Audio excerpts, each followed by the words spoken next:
Next week, we will be ending our combat mission in Afghanistan. Obviously, because of the extraordinary service of the men and women in American armed forces, Afghanistan has a chance to rebuild its own country. We are safer. It's not going to be a source of terrorist attacks again. Well, there you have it. 13 years later, President Obama talking about the end of combat missions in Afghanistan. I'm John Bachman. With us here on the set is journalist Tim Malloy, veteran investigative journalist. You've been to Afghanistan many times before, and in fact, you just returned, and you have been covering a lot of the medical work that goes on over there. And tell us real quickly, we're going to watch some of your coverage here in a moment, but tell us what we're about to see, because as you were going over there to spend one final Christmas with the troops in Afghanistan, something happened. Well, that was the point. My producer partner, Deborah Ferrantino, and I are working on a documentary about PTSD. But when we got there, the Christmas story we're going to do became a story of war. 4 people were lost, 2 coalition, 2 of our guys in just a short period of time. So it kind of redirected the story. All right, well, let's take a listen and a look here, and then we'll talk a little bit more about it on the back end. For 13 years through the Iraq and Afghanistan conflicts, these C-17 aircraft with air crews and medical personnel have been flying to bring home injured soldiers. And it goes on now.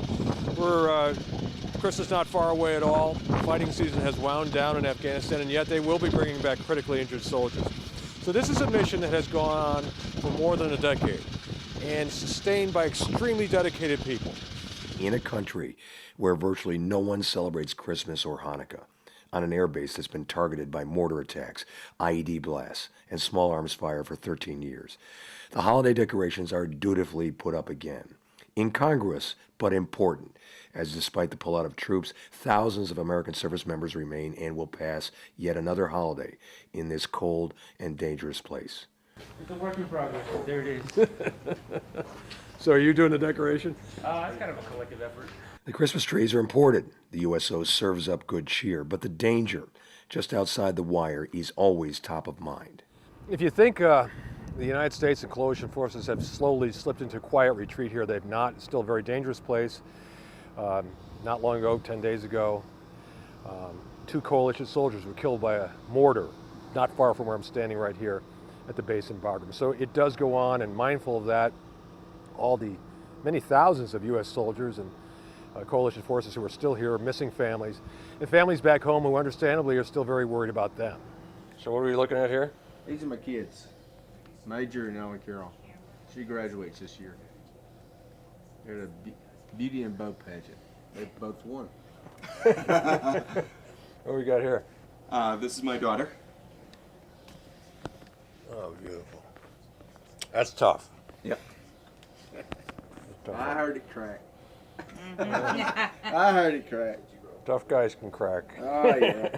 In a ready room just off the runway, seasoned nurses and medical personnel reflect on the long war and their years treating the many, many injured. Between them, 91 years in war zones, 24 Christmases missed, and they will be here for another. A lot of the young people you guys treat will never have a good Christmas again, or certainly going to have different Christmases. Talk to me about that. Feel bad for all the soldiers that have gone before us that have passed away, that their families don't have them to be videotaped and everything. That's what it hits here. You can't do this job in an emotionless way. No, it hits you after the fact.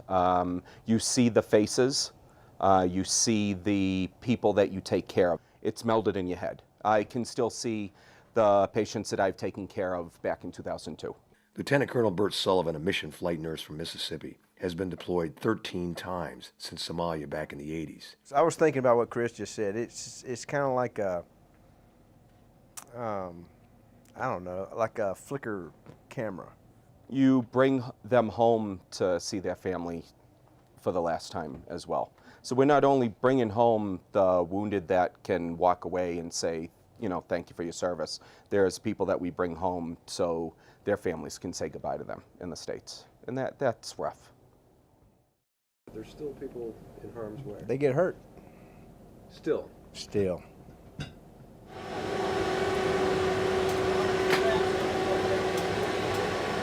This time of year is the gift of giving, and it's the time of year where we give back, and everything that we do, and being able to take care of patients and move them out of here and get them back home to their families, that's the greatest gift of all.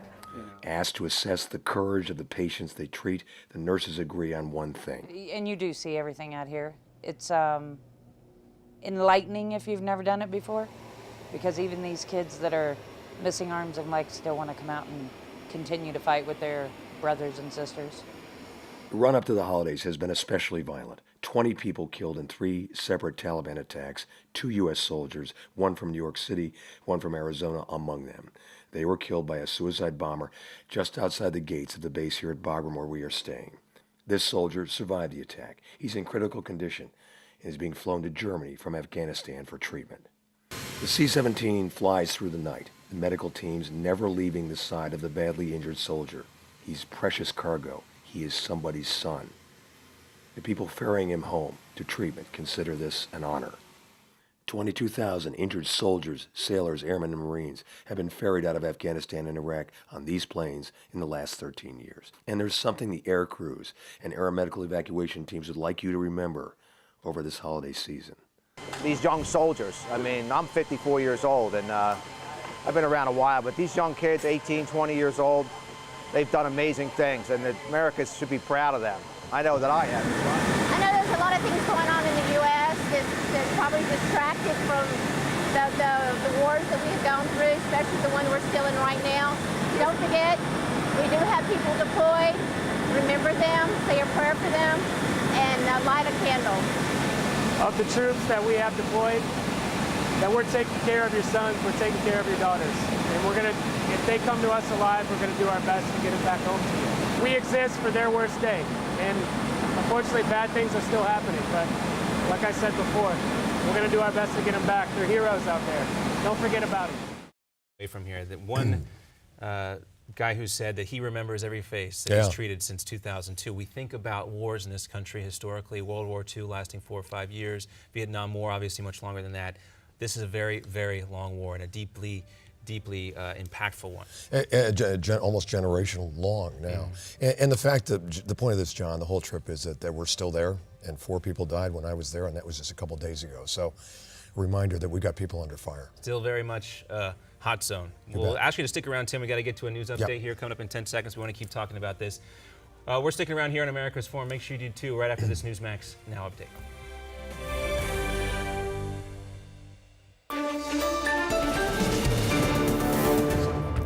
The NYPD is on high alert today as the wake for a murdered police officer is set to begin. Authorities arrested 7 people for making threats against police either through social media or via phone.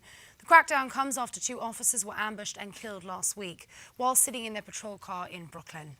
Now, JetBlue offers to fly 2 police officers from every department in the country to New York for free. The airline says it wants to help officers support their brethren.